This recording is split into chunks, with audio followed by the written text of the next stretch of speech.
자, 성범죄 사건에서 많은 분들이 이렇게 생각하세요. 사실대로만 말하면 되겠지. 억울하면 결국 밝혀지겠지. 하지만 현실의 수사 과정은 그렇게 작동하지 않습니다. 성범죄 사건에서의 첫 조사는 단순히 사실을 털어놓는 자리가 아니라 이 사람의 말을 믿어도 되는지 수사기관이 내부적으로 판단하는 자리예요. 자, 첫 번째, 진술의 일관성. 법원이 신빙성을 판단하는 척도죠. 성범죄 사건은 뚜렷한 특징이 있죠. 일단 단 둘이 있는 장소에서 발생하는 경우가 대부분이기 때문에 증거가 없는 경우가 많습니다. 특히 가해자는 일관되게 범행을 부인하고 있는 상황인데 다른 객관적인 물증도 없는 경우 결국 피해자 진술만 가지고 유죄 판단을 해야 되기 때문에 피해자 진술의 신빙성 판단이 사건의 핵심이 됩니다. 진술 중에서도 어떤 진술이 제일 중요할까요? 법원은 시간이 흐른 뒤에 나온 정제된 말보다 사건 직후에 나온 가공되지 않은 첫 진술을 더 신뢰하는 경향이 있습니다. 첫 조사에서 기억이 안 난다라고 했다가 법정에서 사실은 이러저러 했다라고 상세히 증언하면 어떻게 될까요? 진술에 일관성이 없다는 평가를 받게 되겠죠. 다만 여기서 피해자분들이 특히 유의하실 점이 있습니다. 최초 경찰 진술 이전의 진술도 일관성 판단의 시작점이 된다는 거예요. 보통 112 신고하셨을 때의 기록이겠죠. 경황이 무척 없을 때입니다.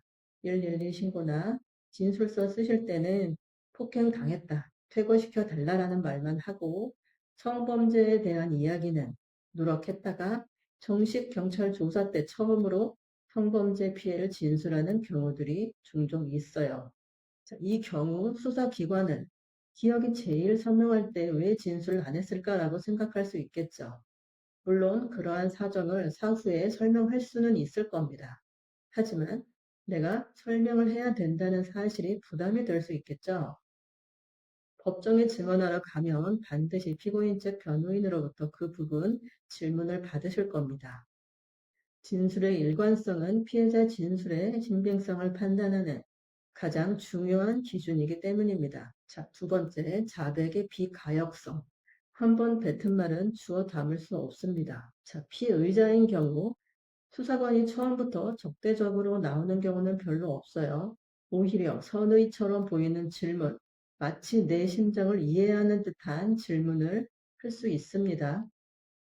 예를 들어서 솔직히 좋은 마음으로 손 잡으신 거 맞죠? 라고 질문했을 때 네 라고 답하는 순간 강제추행의 사실관계를 인정하는 자백성 발언을 하게 되는 겁니다. 자, 조사 다 끝나고 변호인과 이제 도서를 열람을 할 텐데 누락된 말은 추가할 수 있어요. 하지만 이런 자백성 발언은 문답이 연쇄적으로 이어지기 때문에 수정이나 삭제에 현실적인 한계가 있습니다.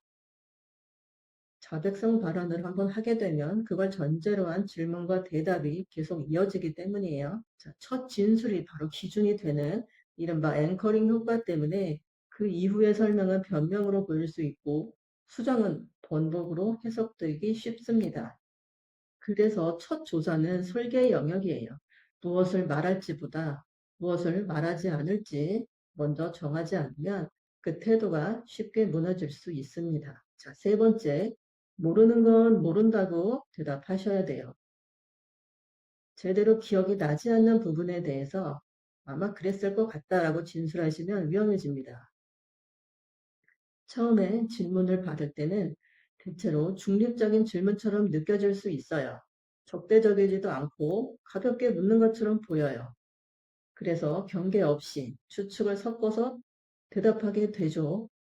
하지만 나중에 기록을 보면 그 추측은 이미 확정된 사실관계처럼 돼 있고 나중에는 자신에게 불리한 결론의 근거로 사용됩니다. 자, 네 번째, 유리한 진술만 선택적으로 진술하면 위험합니다. 불리한 부분은 빼고 유리한 부분만 말하고 싶은 마음은 당연해요.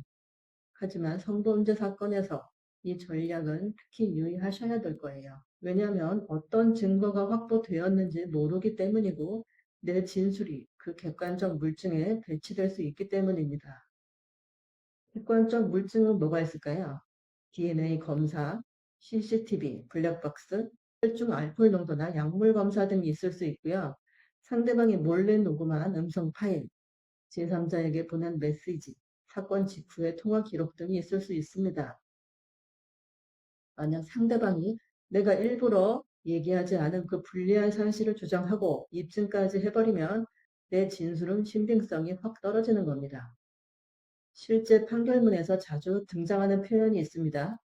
본인에게 불리한 부분까지도 진술하는 것으로 보아 진술의 신빙성이 인정된다는 것입니다. 자, 5번째, 지나치게 단정적인 표현은 피해야 됩니다. 100% 상대방의 잘못을 확신하시더라도 너무 단정적인 표현은 조심하셔야 돼요. 특히 음주가 개입된 사건은 더 그렇습니다. 블랙아웃 상태에서는 본인의 기억과 객관적 물증이 어긋나는 경우가 많아요.